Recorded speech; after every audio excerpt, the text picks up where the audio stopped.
Look, let me ask you some few questions and be honest with yourself. When was the last time you truly spent time alone just with your thoughts? Are you consistently tracking and achieving the goals you set for yourself? And most importantly, are you genuinely happy with your current situation? If yes to all these, you can skip this video. But if you even spend a second pondering over any of the questions I've just listed above, then be sure to stick to the end of this video. Look, everyone struggles with productivity. Me, you, even your favorite creators out there. Often, we set goals only to abandon the goals and to go back to our previous life. In this video, I'm going to share my top tips to achieving the maximum productivity you want for yourself. And I promise if you stick to what I'm going to share with you, you see a dramatic shift in your productivity and you always achieve all the goals you've set for yourself. So number one, you have to set and track your habits. So let me ask you this question. Do you have something you felt compelling to do every day? And if you don't do that thing, you feel like you are not complete, you feel like something is missing out from your life. So that is a habit. As James Clear, author of Atomic Habits, said, you do not rise to the level of your goals, you fall to the level of your systems. So what simple means is that a lot of us spend time pondering over the result, and what happens is that if you focus on result and then you forget about the processes and the systems you need to put in place to get those results, then at the end you don't get the results you want. You don't need to put your focus on the result, but instead try to always focus on the systems and the procedures you need to follow to get to the goal or the result you want. And once you focus on the procedures, the systems you need to follow, what happens is that the result will always come automatically. So building a routine or a simple habit like just going for a walk every morning or just meditating for 5 or 10 minutes can really transform your mindset. Even the small habits you see, just like taking a meditation every morning, they can all create momentum and set the day bright for you. If you wake up and your morning is just bright, you are happy in the morning, what happens is that the whole of the day feel happy. But if you wake up, you are feeling sad, you are feeling exhausted, and what happens is that the rest of the day will not be great for you. You start to attract bad things in your life. So always make sure to always get up with the smaller habits. Just for example, meditating for 5 or 10 minutes or going for a walk or a jogging in the morning. Just certain smaller habits can really transform your life. And one mistake I see a lot of people do is they set a lot of habits. If you are starting out, just set some 3 or 5 or let's just take it 4 things you need to do every day. Maybe meditation, maybe going for a walk, maybe reading a book, and maybe listening to a podcast, maybe these 4 things, and make sure to stick to them every day. Just look for something small. Don't make it sophisticated. Just make it simple and minimal. Make sure to stick to those habits you've set for yourself. And what happens is that you are just programming your brain for success. So number 2, you have to spend a lot of time alone. I know how hard and disheartening it can be alone. But most people avoid stepping out of their comfort zone just to spend a lot of time in solitude. But let me tell you the truth. Spending a lot of time alone will help you achieve the goals you always wanted. Because when you spend a lot of time alone, what happens is that you spend a lot of time thinking. You spend a lot of time analyzing and thinking about your future, about the things you need to put in place. And what happens is that when you are thinking about something, when you spend a lot of time thinking, you are training your brain. It's just like going to your gym and training your muscles. And when you are thinking, what happens is that you are building your brain. You are building the thinking capacity of your brain. Let me tell you this. If you want to be among the few who set their goals and really go for those goals and achieve them, then you need to spend a lot of time in solitude. Just like Jim Rohn once said, you are the average of the 5 people you spend the most time with. If you are surrounded by people who don't push you to grow, it may be time to shift your focus inward. Just take a look at your friends.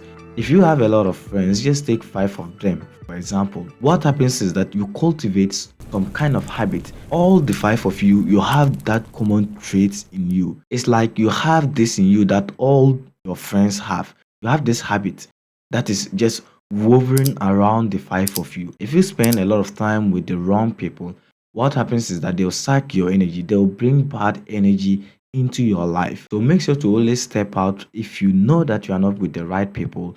Yes, live in solitude and try to always think about what you want for yourself and how you can really go for the goals you set for yourself. When you give yourself the space to be alone, you open doors to deeper insights and a stronger sense of purpose.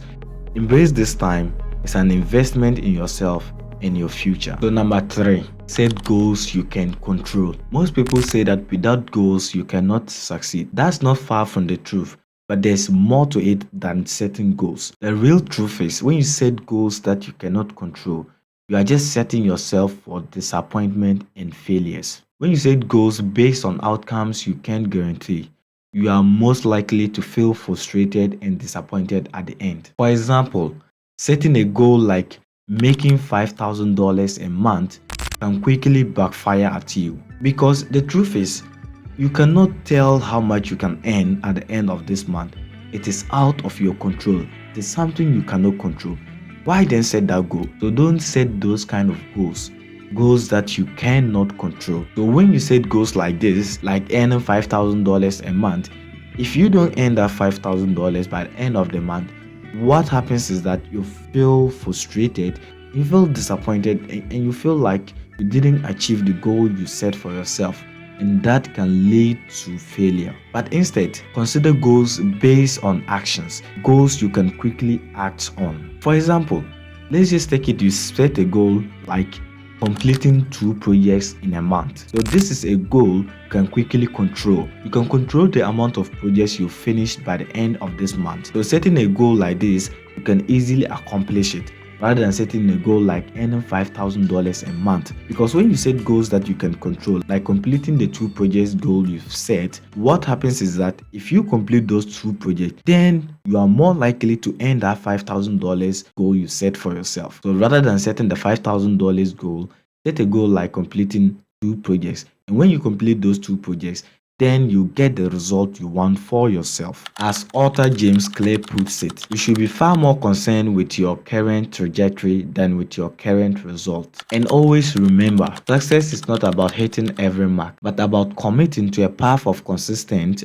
achievable steps that you control. Number 4, quit scrolling through social media for a while. In today's world, social media have become our comfort zone. When we feel stressed or you are unhappy, what happens is that you just grab your phone, then you start scrolling through medias like TikTok, Facebook, and Instagram. These social medias are just distractions over there. Most people don't usually learn anything from scrolling through those TikToks, Instagram, and Facebook. You just don't learn anything. It's like reaching out for a snack without thinking. You are not really hungry. It's just there and you feel like you just need to grab the snack. On average, people spend about 143 minutes, that's 2 hours and 23 minutes on social media every day. It's nearly 2.5 hours spent scrolling through different platforms. Teenagers are the biggest users, especially teenage girls who spend almost 3 hours a day on social media. Imagine it like this. For example, you are given 24 gold coins and each hour you spend on social media is like taking one of the gold coins away. Imagine how many gold coins you are going to spend on social media every day. Let's just take it, you spend like 3 to 4 gold coins, that you just throw those 3 to 4 gold coins. In a month, that's about 3 to 4 full days you have spent on social media without even adding value to your life. So just imagine just